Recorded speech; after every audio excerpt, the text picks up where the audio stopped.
লাগছে দেখতে। ও সত্যি খুবই সুন্দর না। এখন যাচ্ছি আমরা আশ্রম। কোথাকার আশ্রম, কোথায় যাচ্ছি ওটা যেয়ে পরে বলবো। তো আগে আমরা যাই।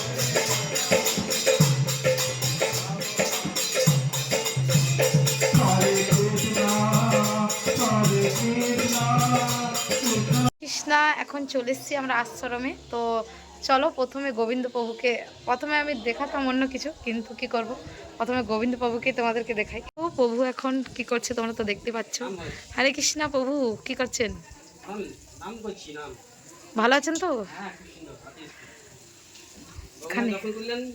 না এখনো পর্যন্ত করিনি, আমি করেছি।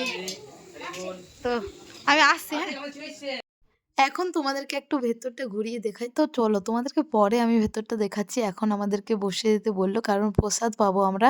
আর আমার ভিডিও করতে একটু আনকমফর্টেবল লাগছে, কারণ এখানে গুরুজি আছে। তো তাই প্রভুজিদের সামনে তো ভিডিও বানাই, বাট গুরুজির সামনে কখনোই বানাই না, তাই একটু আনকমফর্টেবল লাগছে। আর সবচেয়ে বড় কথা যে গুরুজির হাতের মানে প্রসাদ পাবো আমরা, রান্না করেছি উনি। আমার কাছে তো অনেক বড়, আর সত্যি খুবই টেস্টি হয়েছিল। তোমরা ভিডিওটা দেখতে থাকো, অনেক কিছু আরও ভালো ভালো দেখতে পাবে।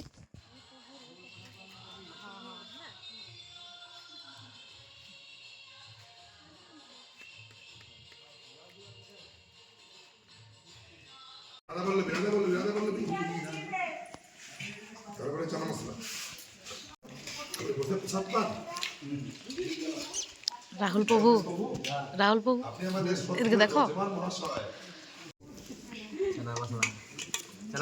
দাও দাও দাও, একটা ভিডিও করি।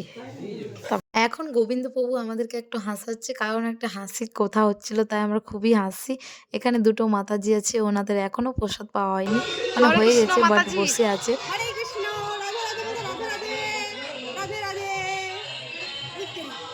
এই দেখুন মিষ্টু, রাধে রাধে। এদিকে দেখো, কাকে দেখাচ্ছ? এখন আমরা পেছন দিকে একটু ঘুরতে এলাম। তো এই দেখো ড্যামটা, এটা তোমরা চিনতে পারছো কোথায় এসছি? সত্যি এইদিকে জায়গাটা যা দারুণ লাগছে না আমার, আমার তো খুবই সুন্দর লাগছে। রোদের জন্য আমি কথা বলতে পারছি না, কারণ গ্রীষ্মকাল চলে এসছে আর তো শীতকাল নেই, তাই রোদটা সহ্য করতে পারছি না। তো জায়গাটা দেখে না তোমরা, খুবই সুন্দর লাগছে। এখন আমি আর প্রীতম মিলে একটু এই সাইডে এসেছিলাম, তোমাদেরকে তো দেখালামই আমি ড্যামটা। দাঁড়াও, মানে আমি ওপরে উঠলাম তো থকে গেলাম। তো এখানে গোমাতাকে সমাধি দিয়েছে এই পাশে। মা গো থকে গেলাম, কিছু বলতে পারছি না। তো চলো তোমাদেরকে আশ্রমটা ভেতরটা আরেকবার দেখিয়ে দিই, আর রাধা গোবিন্দকে একটু দেখিয়ে দিই।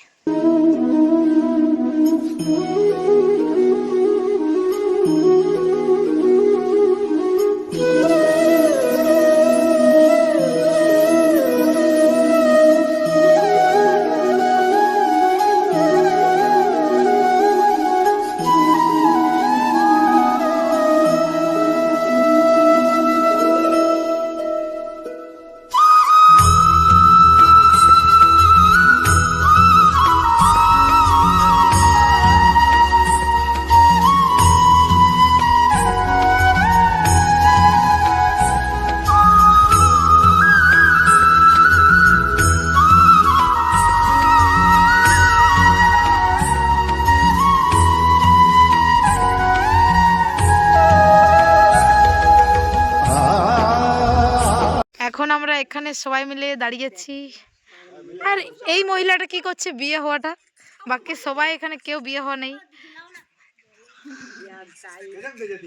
আর দেখো সেজেছে কত হেয়ার। এই তুমি আশ্রম এসছো নেই, তারপরে কি বলে স্ট্রেট করে, তোমার যেন শাড়ি পরে আসা দরকার, একদম মানে ভদ্র হয়ে আসা দরকার। এখন আমরা মাইথান ড্যামের ঝিল এসছি, এই দেখো খুবই সুন্দর লাগছে দেখতে। কিন্তু ও মাইথান ড্যামের নিচে, আমি ভুলভাল বলছি, ডিবিসি ড্যাম বলে পরিচিত, আমার জানা ছিল না, জেনে গেলাম। এসছি আমরা ঝর্ণার কাছে। আমি এতবার মায়ের থান এসেছি, বাট কখনোই ঝর্ণা দেখি। এখন চলে এসছি আমরা ঝর্ণা দেখতে, এত দারুণ না। আমি এতবার মায়ের থান এসেছি, বাট কখনোই ঝর্ণা দেখা হয়নি।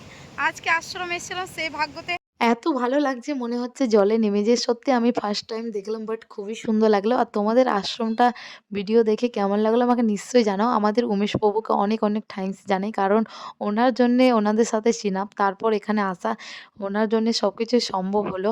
তারপর জানো সবথেকে বড় কথা কি যে আমাদের গুরুজি যিনি তার ব্যবহার খুবই সুন্দর, তার শিষ্যদেরও ব্যবহার খুবই সুন্দর। আমাদের মনে হয় না যে ১ মাসের চেনা জানা। এত ভালো আমাদের বন্ডিং হয়ে গেছে মনে হচ্ছে অনেক দিনের চেনা জানা। আর গুরুজি যিনি মা, সে তো আমাদেরকে এত ভালো মানে একদিনে দেখাতে যে কেউ এত ভালোবাসতে পারে, ওনাকে না দেখলে আর আমি জানতামই না। সত্যি আমার খুবই পার্সোনালি ভালো লেগেছে যে উনি আমাদের সাথে এত ভালো ব্যবহার, এত মিষ্টি মানে অনেক ভালোবাসা দিয়ে আমাদেরকে আদর করে খাওয়া-দাওয়া সবকিছু করিয়ে এখন আমাদেরকে বাড়ি মানে বাড়ি যাচ্ছি। আমার তো খুবই ভালো লাগলো। তোমাদের কেমন লাগলো আমাকে নিশ্চয়ই জানাও। ভিডিওটা এই পর্যন্ত। ভালো লাগলে একটা হরে কৃষ্ণা কমেন্ট করো আর ভগবানের নাম জপ করো। হরে কৃষ্ণা, রাধে, রাধে।